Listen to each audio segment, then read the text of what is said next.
오늘 하나의 말씀의 제목은요. 오늘 하나의 말씀의 제목은 여러분 넉넉히 눈치를 다 채셨죠? 예. 말씀이니까 눈치가 그러네요. 결혼입니다. 결혼.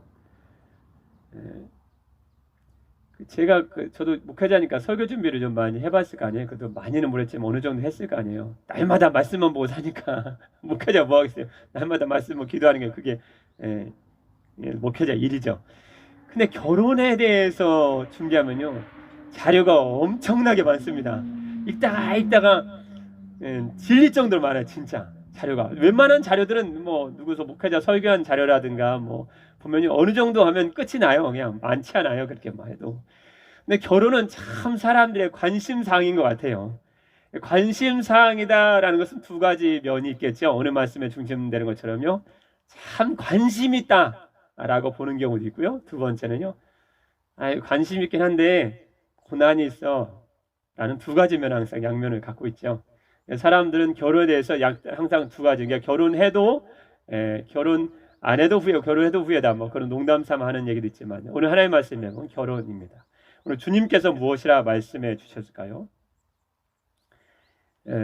미국의 이혼녀만으로 결성된 이혼녀 아시죠? 이게 갈라지신 거죠. 그러지 말아야 되지만 하여튼 어떤 어려움이 있는지 이혼녀만으로 결성된 어떤 어려움이 있었는지 이제 서로 헤어진 부부죠.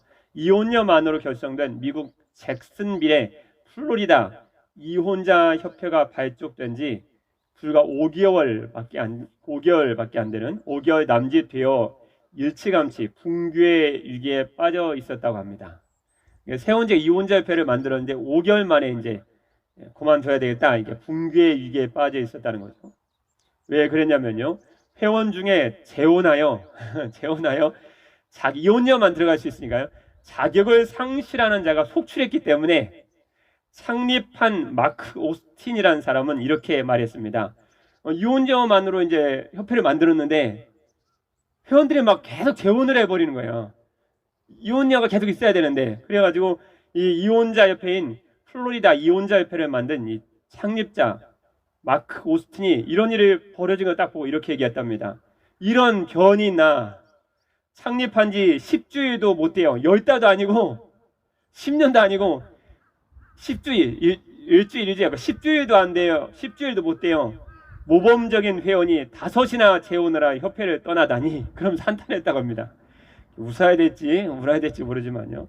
이혼자 협회는 이혼녀의 마음을 위로하고 새로운 독신 생활의 투지를 불태우는 목적으로 결성한 것으로 창립 목적이 되었는데요.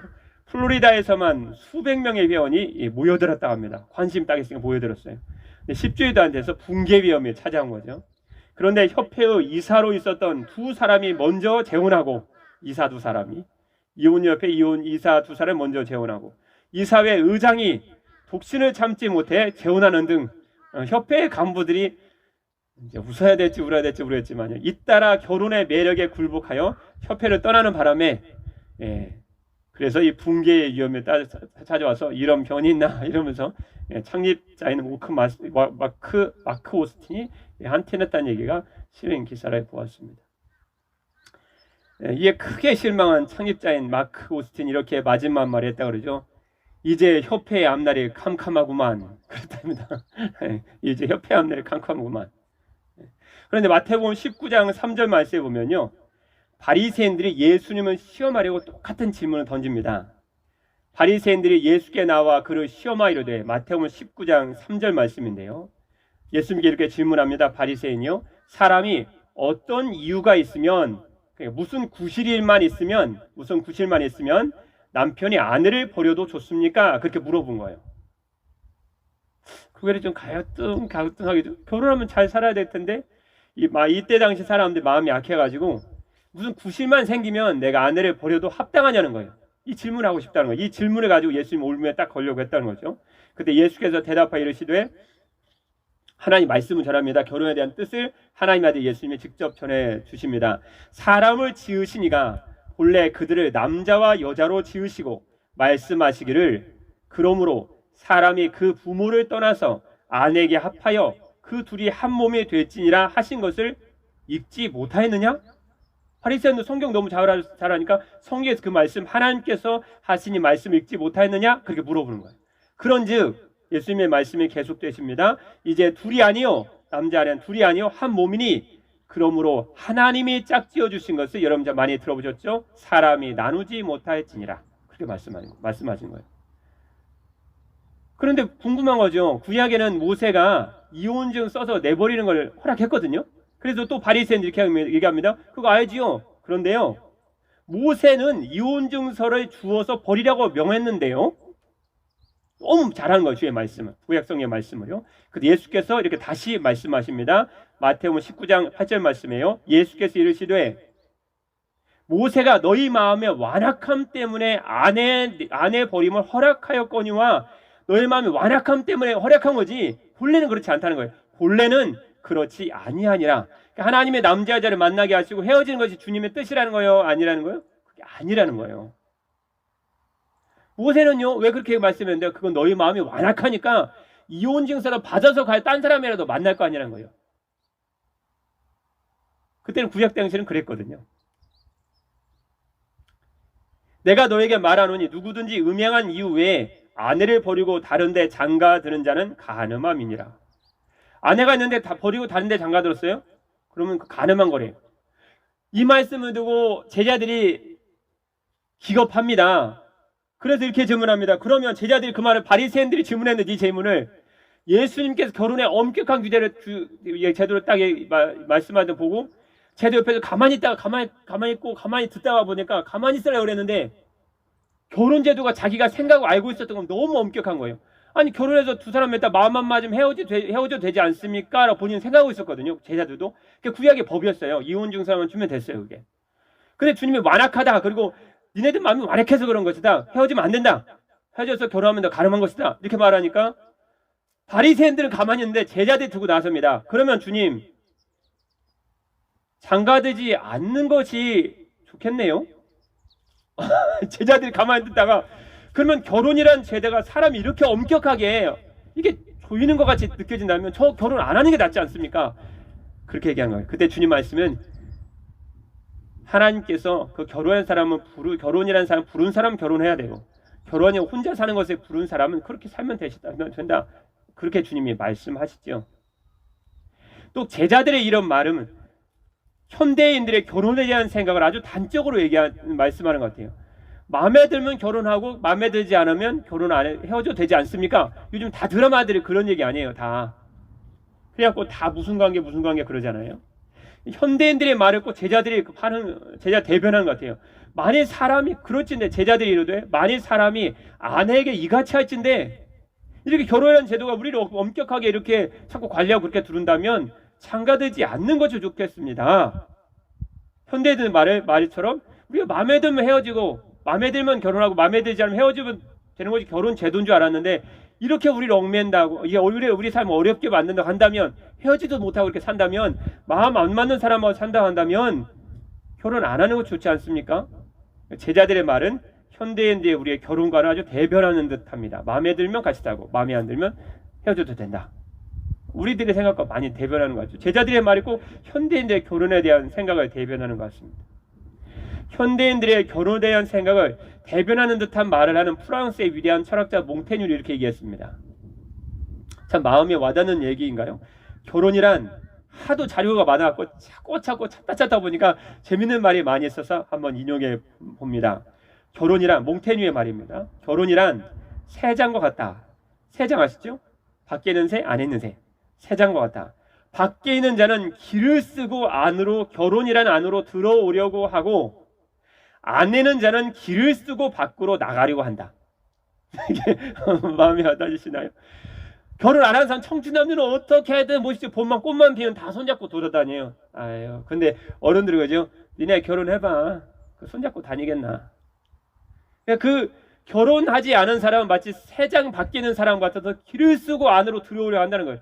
근데 결혼하는 사람은 새 장 안에 드는 새처럼 아직 길을 쓰고 밖으로 나가려 한다는 거예요. 내가 왜 결혼했나. 그러니까 결혼은 항상 양면이 있다는 거죠. 좋은 면도 있고 나쁜 면도 있다는 것. 솔직히 말하면 고민되는 면도 있다는 것을 프랑스 철학자 몽테뉴는 아주 잘 표현한 것 같습니다. 세 밖에 있는 자는 안으로 들어오려고 하고 안에 있는 자는 밖으로 나가려고 한다. 왜 이 서문에서 이 말씀을 제가 꺼내냐면요, 모든 사람은 결혼에 대해서 고민을 하고 있구나 라는 걸 한 가지를 알게 되는 거야. 고민하고 있구나. 왜 수많은 사람이 위대한 철학자들, 글 쓴 사람, 드라마에 있는 사람, 수많은 영화, 수많은 제들 주로 다루는 게 왜 결혼이라는 것을 할까요? 그건 우리 수많은 우리 믿는 자를 포함해서 우리 믿지 않은 사람까지도 관심 사항이 또한 거기에 있고, 그것 통해서 고민을 많이 하고 있구나. 고민 좋은 면도 있지만 또한 고민되는 면도 있구나라는 것을 우리는 부인할 수 없이 알 수 있습니다. 여기까지 이해가 되시는 줄 믿습니다. 그러면 성경이 말씀하시는 결혼에 대한 하나님의 뜻 간단하게 살펴보겠습니다. 성경이 말씀하신 결혼에 대한 하나님의 뜻, 창세기부터 고린도전서까지 성경 전체를 보면요, 첫 번째는 여러분 너무 잘 아시도 돕는 베풀, 헬퍼로 부르셨다는 거예요. 창세기 2장 18절 말씀에 보면요, 여호와 하나님이 이르시되 사람이 혼자 사는 것이 좋지 아니하니 내가 그를 위하여 돕는 베풀을 지으리라 하시니라. 사람은 돕는 자가 필요해요. 여러분도 도움 필요하고요, 저도 도움 필요해요. 여러분이 안 오면 저도 좀 외롭죠. 하나님만 바라보셔야지만 같이 예배할 때 기쁨이 줬잖아요. 예배란 공동체가, 그게 교회의 존재 목적 중에 중요한 게 아니잖아요. 서로 사랑과 선행을 격려하는. 그래서 성경이 말씀하신 결혼 대전 첫 번째는요, 서로를 도와주어라. 돕는 배필. 특히 아내가 남편을 도와주도록, 또 남편이 아내를 도와주도록 그렇게 하나님께서 말씀해 주셨습니다. 잠언서 31장 10절 말씀에요, 누가 현숙한 여인을 찾아 얻겠느냐, 그의 값은 진주보다 더하니라. 그래서 결혼에 성공한 사람은 참 복받은 사람입니다. 여러분 앞으로 인생에 복이 될 줄 믿습니다. 그 복이 되는 거예요. 두 번째, 결혼에 대한 하나님의 창세기부터 요한계시록과의 뜻, 두 번째는요, 뜻의 말씀은요, 결혼을 통해 하나님의 뜻을 이루는 경건한 자녀를 얻게 하시기 위한 하나님의 뜻이 있습니다. 결혼하면 두 사람만 사는 게 아니잖아요. 누가 살아요? 한 3달쯤 되면 임신 소식이 들려오죠. 어떤 사람 3년 돼서 늦게 들려온 소식이 들려오기도 하지만요, 그 사람의 하나님께서 두 사람 만나서 그 사람을 통해서 자녀를 얻게 하는 것은 허랑방탕한 자녀를 키우라 하신 게 아니고요, 하나님의 거룩한 뜻을 이룰 경건한 자녀를 얻도록 하는 말씀하신 거죠. 그래서 그 말씀이 어디 있을까요? 창세기서 10장 28절 말씀에 보면요, 하나님이 인간에 대한 뜻을 말씀하십니다. 하나님이 그들에게 복을 주시며, 인간에게 복을 주시며, 하나님이 그들에게 이르시되 생육하고 번성하여 땅에 충만하라, 땅을 정복하라, 바다의 물고기와 하늘의 새와 땅에 움직이는 모든 생물을 다스리라 하시니라. 여러분, 그러므로 전도를 못하면 많이라도 낳아야 됩니다. 저도 그 말씀에 제대로 순종을 안 하고 있는 것 같아요. 둘밖에 못 나가지고. 근데 하나님의 자녀를 통해서 이 땅에 하나님의 뜻을 이루는 통로로 여러분의 경건한 자녀를 주셨다는 것을 믿으시길 바랍니다. 그러니까 먼저 믿은 부모된 우리는 어떻게 해야 돼요? 항상 자녀를 위해 기도해야 돼요. 근데 자녀가 자기가 알았다 자신이 알아서 자기가 알아서 잘 살겠지, 아니에요. 자녀는 부모의 어거스틴의 어머니가 항상 그렇게 기도했던 것처럼요, 항상 부모님은 자녀가 바른 신앙생활을 할 수 있도록 항상 기도해 줘야 됩니다. 자녀는 부모의 기도를 먹고 자람을 꼭 부모된 여러분들을 기억하시길 주님의 이름으로 축복합니다. 구약성경 말라기 2장 15절 말씀에 보면요, 하나님의 자녀에 대한 하나님의 뜻을 이렇게 말씀해 주시고 있습니다. 말라기에서 2장 15절 말씀입니다. 말씀에 보면요, 그에게는 영이 충만하였으나 오직 하나를 만들지 아니하셨느냐, 어찌하여 하나만 만드셨느냐, 이는 경건한 자손을 얻고자 하심이라. 하나님 영이 충만하셔서 남편도 그냥 수십 명, 아내도 수십 명, 수백 명 만들 수 있으신데 그렇게 안 하셨다는 거예요. 왜냐하면요, 한 사람과 또 한 사람 만나서 경건한 자손을 얻고자 하심이라, 그렇게 말씀해 주셨어요. 그러니까 자녀를 키우는 게 부모에게 얼마나 중요한지 여러분 잘 아시겠죠? 하나님의 귀한 명령이십니다. 결혼에 대한 하나님의 귀하신 뜻, 세 번째는요, 오늘 7장 2절입니다. 오늘 본문 말씀에 그게 나와 있네요. 그 말씀이 7장 2절입니다. 7장 2절 시작입니다. 음행을 피하기 위하여 남자마다 자기 아내를 두고 여자마다 자기 남편을 두라 그랬습니다. 결혼에 대한 하나님의 세 번째 귀하신 뜻은요, 무엇일까요? 주님이 결혼 제도를 인간에게 주신 이유는 오늘 본문의 2절 말씀, 방금 읽었던 말씀처럼요, 음행의 죄를 피하게 하기 위해서 그렇다 그랬습니다. 남자가 혼자 살면요, 죄짓기 딱 적당합니다. 그런데 결혼이라는 제도에 딱 들어가면요, 100%는 아니지만요, 그래도 한 70%, 한 60%, 70% 정도는 그게 커버가 돼요. 여러분 그거 아시죠? 어느 정도 커버가 돼요. 정욕이 불타는 것보다 결혼하는 것이 낫다. 고린도전서, 오늘 성경 고린도전서 7장 9절 말씀이에요. 만일 절제할 수 없거든, 절제할 수 없다는 건 성욕을 절제할 수 없거든 결혼하라. 정욕이 불같이 타는 것보다 결혼하는 것이 나으니라. 실은 경건 생활하는 데는 혼자 사는 게 솔직히 낫습니다. 그래서 고린도전서 7장 말씀에 보면요, 바울이 바울은 혼자 독신이었거든요. 그래서 바울이 자기처럼 혼자 살기를 원한다는 말을, 그런 관계된 말을 다 찾아보면요, 8번이나 나옵니다. 8번에서 9번이 나와요.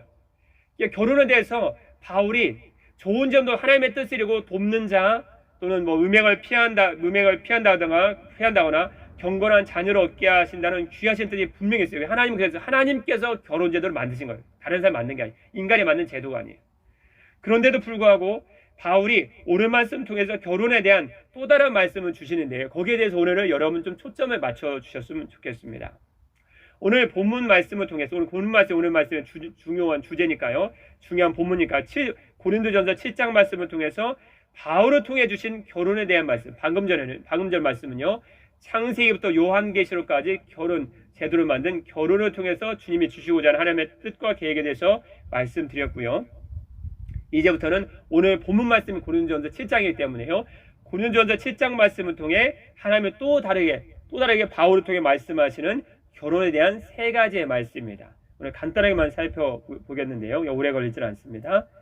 바울을 통해, 오늘 본문 말씀 바울을 통해 주신 결혼에 대한 3가지 교훈입니다. 여기에 오늘 초점을 좀 맞추십시오. 여기가 본문이니까요. 첫 번째입니다. 28절을 가보겠습니다. 28절. 고린도전서 7장 28절입니다. 같이 한번 읽겠습니다. 시작입니다. 그러나 장가가도 죄 짓는 것이 아니요, 처녀가 시집가도 죄 짓는 것이 아니로되, 그 다음에요, 이런 이들은 육신에 고난이 있으리니 나는 너희를 아끼노라. 고민이지. 그러니까 전에 우리 성경 전체를 통해 결혼의 제도를 보았을 때는 아마 하나님의 입장에서 우리를 보았을 때 입장이 강하다고 볼 수 있어요. 그런데 오늘 고린도전서 7장은 왜 이 고민이 나오냐면요, 고린도 교회가 이혼 문제가 너무 많았어요. 왜냐하면 그 지역 자체가 음행이라는 죄가 너무 파다했기 때문에 그 영향을 너무 성도들이 많이 받아가지고 꼭 우리가 계속 같이 살아야 되는가, 그런 문제가 대두를 한 거예요, 교회에서조차. 그래서 그런 결혼 문제를 통해서 바울에게 실은 질문을 한 거예요. 고린도전서 7장 1절 말씀을 보면요, 너희가 쓴 문제에 대하여 말하면 남자가 여자를 가까이 아니함이 좋으나, 이렇게 시작했다는 거죠. 그러니까 그 전까지는, 그런 6장까지는 어떤 한 성도를 통해서 들은 얘기가 중점이 되었다면요, 고린도전서 7장 1절부터 말씀은요, 이제 고린도 교회 성도들이 직접 바울에게 편지를 보냈어요. 질문을 했다고요. 결혼에 대한 질문을 하는 거예요. 거기에 대한 바울의 답변이었어요. 제 우상숭배도 마찬가지고요. 그러니까 이 질문에 얼마나 많은 고민이 담겨 있었겠어요, 성도로서. 여러분 실은요, 결혼이라고 해서 참 좋은 게 많이 있습니다. 분명히 있어요. 헬퍼로서 돕는 자 외롭지도 않을 수 있고요, 음행의 죄가 많이 감소할 수도 있고요, 견고한 자녀를 얻는 거룩한 너무 위대한 목표가 있습니다. 우리 자녀를 통해 하나님의 뜻이 이루어지니까요. 그러나 우리 숨길 수 없는 것은 결혼에 대한 반대편이 있다는 거죠. 그게 뭐냐면요, 고난이라는 것입니다. 고린도전서 7장 28절, 오늘 방금 읽은 말씀 보니까요, 이런 이들은 육신의 고난이 있으니, 육신의 고난이 뭐예요? 육신의 고난이 무엇일까요? 세상살이가 고달프다, 그 뜻이에요. 그래서요, 나는 너희를 아끼노라.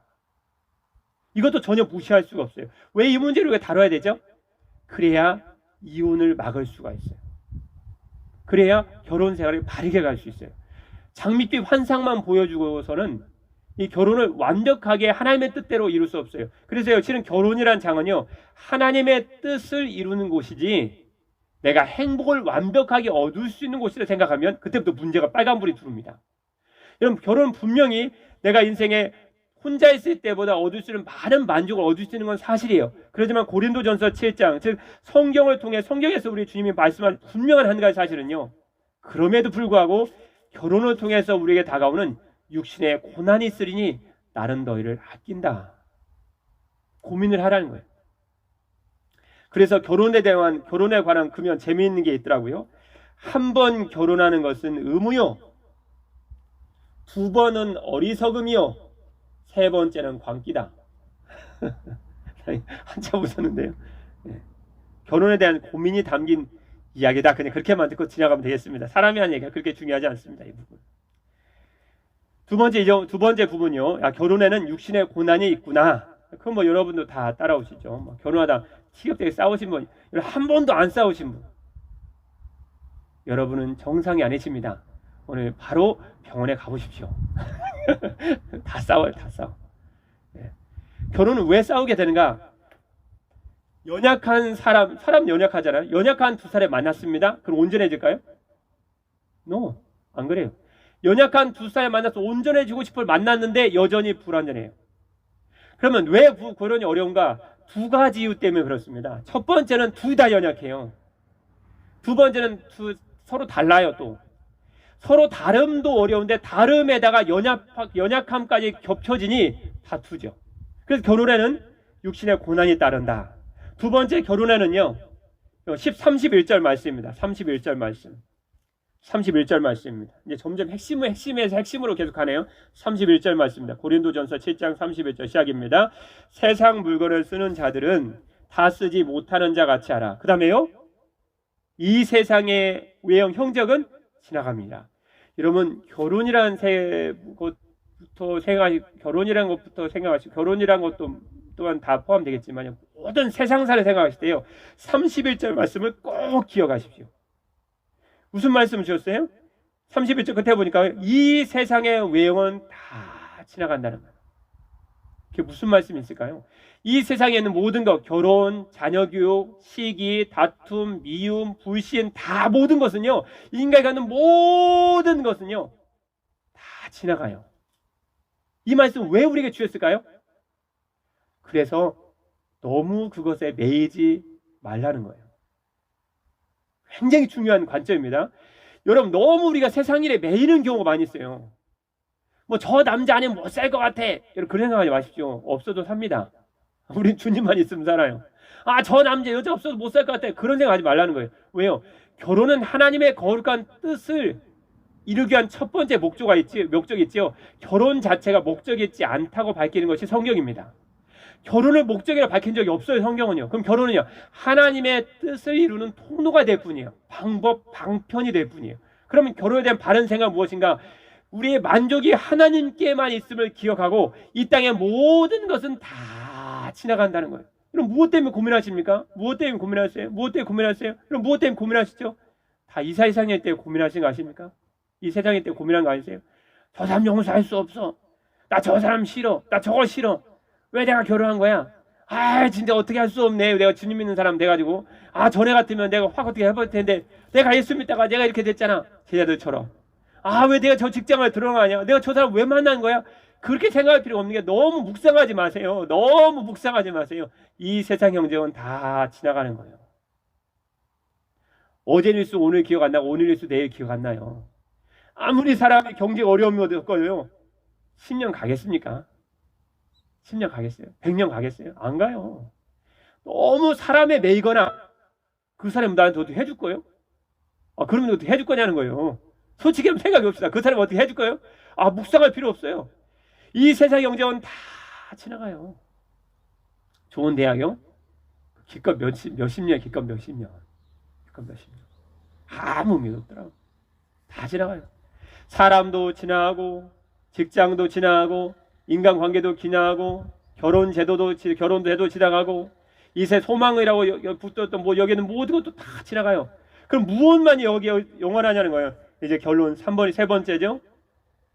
결혼에 대한 말씀 결혼에 대한 세 번째 고린도전서의 말씀입니다. 인간은 이 땅의 것으로는 결코 만족할 수 없다. 그 결론입니다. 오늘 세 번째 말씀에 가장 포인트를 주고 중점을 생각해 보십시오. 요한복음 4장 14절 말씀에 보면요, 사마리아 여인이 등장합니다. 사마리아 여인은 몇 번 결혼한지 아시죠? 5번. 그럼 몇 번째하고 살까요? 6번째하고 살아요. 근데 6번째 남자는 결혼했냐? 세상에 자기도 양심이 있죠. 5번째 결혼하고 이혼했는데 너 어떻게 6번째가 결혼해요? 6번째 그냥 뜨내기 왔다 갔다 하는 사람하고 그냥 곁하고 살아요. 5번째 결혼하고 5번 이혼하고 6번째 사람하고 사는데 언제 물을 들어와요? 12시 뜨거운 햇볕인 12시 가는 거예요. 왜요? 사막 때 12시는 다 히든해. 다 낮잠 자고 자거든요. 아무도 모를 때 물 한 동에 다 덜쳐매고 터덜 들어옵니다. 누가 자신을 보면 어떻게 몰래 숨고 부끄러우니까. 근데 깜짝 놀랐어요. 어떤 남자가 저기 유대인 남자가 딱 우물에 앉는 거예요. 한테 아무도 없는데 누가 들키면 안 되는데. 근데 이 문제가 또 이 남자가 또 분위기 파악을 하시고 또 분위기 파악 못하시고 말을 시키셔요. 여자요, 내게 물을 좀 달라. 아니 가뜩이나 사람 얼굴 보기 싫은데 무뚱이 숨을 판인데 지금 숨으려고 물 웅덩이에 지금 우물에 지금 숨을 판인데 물을 달라는 거예요. 야곱의 우물인데, 아이 야곱도 사람들에게 물을 주고 그 사람들 뭐 우물 깊은데 뭐 당신 뭐 물을 뜨겠습니까? 그러면서 여인이 하는 말이 이거죠. 여인한테 물을 달라고 물을 목마른 이 여인이 물을 달라고 할 것 같으니까 예수께서 이렇게 말씀하십니다.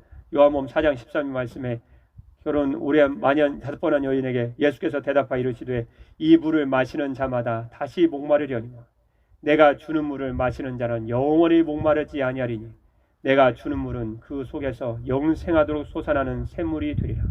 여자가 이르되 주여 그런 물을 내게 주사 목마르지도 않고 또 여기 물 기르러 오지도 않게 하옵소서. 이 물은 아무 내가 벌컥 마시고 또 마시고 또 마시고 또 마셔도 주님 내가 목마릅니다. 내 마음 깊은 곳에서 솟아나고 영생하도록 솟아나는 영원한 샘물을 내게 주십시오. 그럼 내가 영원히 목마르지 않겠습니다. 마실 물이 없어서 목마르겠어요? 영혼의 갈급함에 채워지지 않는 거예요. 사람은요, 이 세상에 어떤 것을 다 갖다 줘도 절대 만족할 수 없는 게 사람입니다. 그래서 철학자 파스칼은 인간의 안에는 큰 구멍이었다 그랬어요. 큰 구멍이. 이 세상에 어떤 것을 갖다 다 집어넣어도 이 구멍을 채울 수가 없는 거예요. 그러니까 죄송합니다만 다른 나라 이 미국 사람 같은 좀 이렇게 등치가 있으시잖아요. 왜 그렇지 않으세요? 물질은 풍성하고 어디 재물도 있는데 다 갖다 아무리 먹고 마시고 채워도 목마르니까 채워지지 않으니까 육신에 배가 고픈지 알고 계속 갖다 먹는 거예요. 피자 사다 먹고 햄버거 사다 먹고. 그러니까 막 등치들이 이렇게 커진 거예요. 우리 인간에 그분들만 그러겠어요. 우리도 계속 뭘 갖다 채워도 우리도 알잖아요. 우리 세상의 모든 것들은 우리에게 만족을 줄 수 없다는 것을. 그래서 요한복음 7장 37절 말씀에 명절 끝나고 큰 날에 예수께서 서서 외쳐 이르시되 누구든지 목마르거든 내게로 와서 마시라. 나를 믿는 자는 성경의 이름과 같이 그 배에서 마음 깊은 그 속에서부터 생수가 흘러나오리라. 생수가 넘쳐난다. 그러니까 인생은 주님을 만나기 전에는 결코 만족할 수 없어요. 반대로 주님을 만나는 순간 우리의 목마름이 채워지는 거예요. 누구든지 목마른 사람은 다 나에게 와서 마시라. 이는 그를 믿는 자들이 받을 성령을 가리켜 말씀하신 것이라. 마지막 이 예와 드리고 이 이야기 읽어드리고 이제 마치겠는데요. 제가 읽어도 마음에 와닿아서 한번 읽어드리겠습니다. 돈으로 살 수 없는 것이라는 어느 분의 글입니다. 여러분도 아마 읽고 들은 분들 꽤나 많이 있으실 텐데요. 돈으로 살 수 없는 것. 첫 번째는요. 돈으로 살 수 없는 것. 돈으로 사람은 살 수 있으나 그 사람의 마음을 살 수는 없다. 두 번째입니다. 돈으로 호화로운 집을 살 수는 있어도 행복한 가정은 살 수 없다. 세 번째입니다. 돈으로 최고로 좋은 침대는 살 수 있어도 아무리 좋은 침대를 사도요. 최상의 달콤한 잠은 살 수 없다. 돈으로 시계는 살 수 있어도 흐르는 시간은 살 수 없다. 돈으로 얼마든지 책은 살 수 있어도 결코 삶의 지혜는 살 수 없다. 돈으로 지위는 살 수 있어도 가슴에서 우러나온 존경은 살 수 없다. 돈으로 좋은 약은 살 수 있어도 평생 건강은 살 수 없다. 돈으로 피는 살 수 있어도 영원한 생명은 살 수 없다. 돈으로 육체적 사랑은 살 수 있을지 모르지만 진정한 사랑은 살 수 없다. 돈으로 쾌락은 살 수 있으나 마음속 깊은 곳에 기쁨은 살 수 없다. 돈으로 맛있는 음식은 살 수 있지만 마음이 동하는 식욕은 살 수 없다. 돈으로 화려한 옷은 살 수 있으나 내면에서 우러난 참된 아름다움은 살 수 없다. 돈으로 사치를 꾸미며 살 수는 있으나 전통 어린 문화를 살 수는 없다. 돈으로 보급품을 살 수는 있으나 아늑한 평안을 살 수는 없다. 돈으로 미인을 살 수는 있으나 정신적인 평화로움은 살 수 없다. 돈이 없으면 성대한 장례식을 치를 수 있지만 행복한 죽음은 살 수 없다. 돈으로 종교는 얻을 수 있을지 모르지만 소망하는 구원은 얻을 수 없다. 돈은 일상생활에 절대 필요하고 편리한 수단이지만 어디까지나 생활의 수단이지 인생의 목적은 결코 아니다. 돈은 인간에게 꼭 필요한 것이다. 그러나 돈만 가지고는 인생에서 가장 가치 있고 진정으로 만족스러운 것은 살 수 없다. 진정한 행복은 물질이 아니라 마음에서 나온다. 그래서 주님의 말씀, 성경 말씀 고린도후서 3장 5절 말씀은 이렇게 우리에게 말씀해 주시고 있습니다. 우리가 무슨 일을 하든지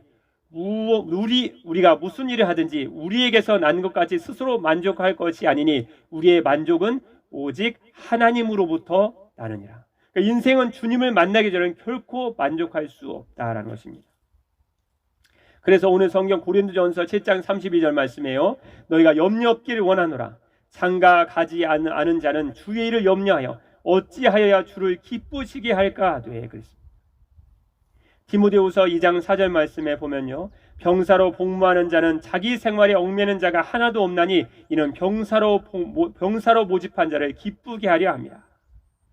디모데전서 5장 5절 말씀에 보면요. 참 과부로서 외로운 자는 하나님께 소망을 두어 주야로 항상 간구와 기도를 하거니와 그렇게 권면하고 있습니다. 여러분, 결혼에는 서로 돕는 자가 되게 하고 음행의 죄를 짓지 않도록 하며 경건한 자녀를 얻게 하는 주님의 뜻과 거룩한 계획이 있습니다. 그러나 결혼에는 분명 결혼에 따른 고난이 있기 때문에 결혼을 통해 인생의 참된 만족을 얻으려고 하지 말고 우리에게 진정으로 만족을 주시는 주님께만 참된 소망을 두고 주님을 기쁘시게 하는 삶을 사시기를 주님의 이름으로 축복합니다. 기도하겠습니다.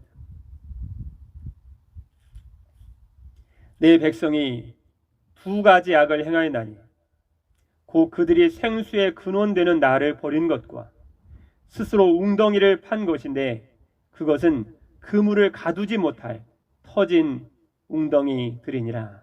아멘. 사랑의 우리 주 하나님 아버지, 인생의 참된 목적은 우리 주님께만 있는 줄 믿습니다. 아버지 하나님, 우리의 영원한 소망으로 삼고 주님만을 위해서 사는 복된 인생이 되게 하여 주옵소서. 잠깐 후면 사라져버릴 이 세상에 소망을 두지 않게 하시고 영원한 주님의 나라에만 우리의 소망을 두게 하여 주옵소서. 주님만이 우리에게 참된 만족을 주시는 분이신 줄 믿습니다. 생명의 근원 되신 주님 안에서 참으로 만족하는 인생이 되게 하시고 참된 안식과 평안을 누리게 하여 주옵소서. 외로운 자는 주님께만 소망을 두라고 말씀하신 주님, 주야로 항상 간구와 기도를 하게 하옵소서. 이 세상의 것들은 잠깐 후면 사라져버릴 것들인 줄 믿습니다. 우리에게 오히려 실망만을 남길 이 세상에 소망을 두지 않게 해주시고 우리의 믿음의 주님이시요 우리 믿음을 온전하게 하시는 이신 주님만을 바라보게 하여 주옵소서. 참 소망이신 주님만을 기쁘게 하는 삶을 살게 하시며 믿사오며 우리의 영원한 만족되신 주 예수 그리스도의 이름으로 기도드립니다. 아멘. 주님의 이름으로 축복합니다. 주님의 사랑합니다. 할렐루야. 주님을 축복합니다. 우리 찬송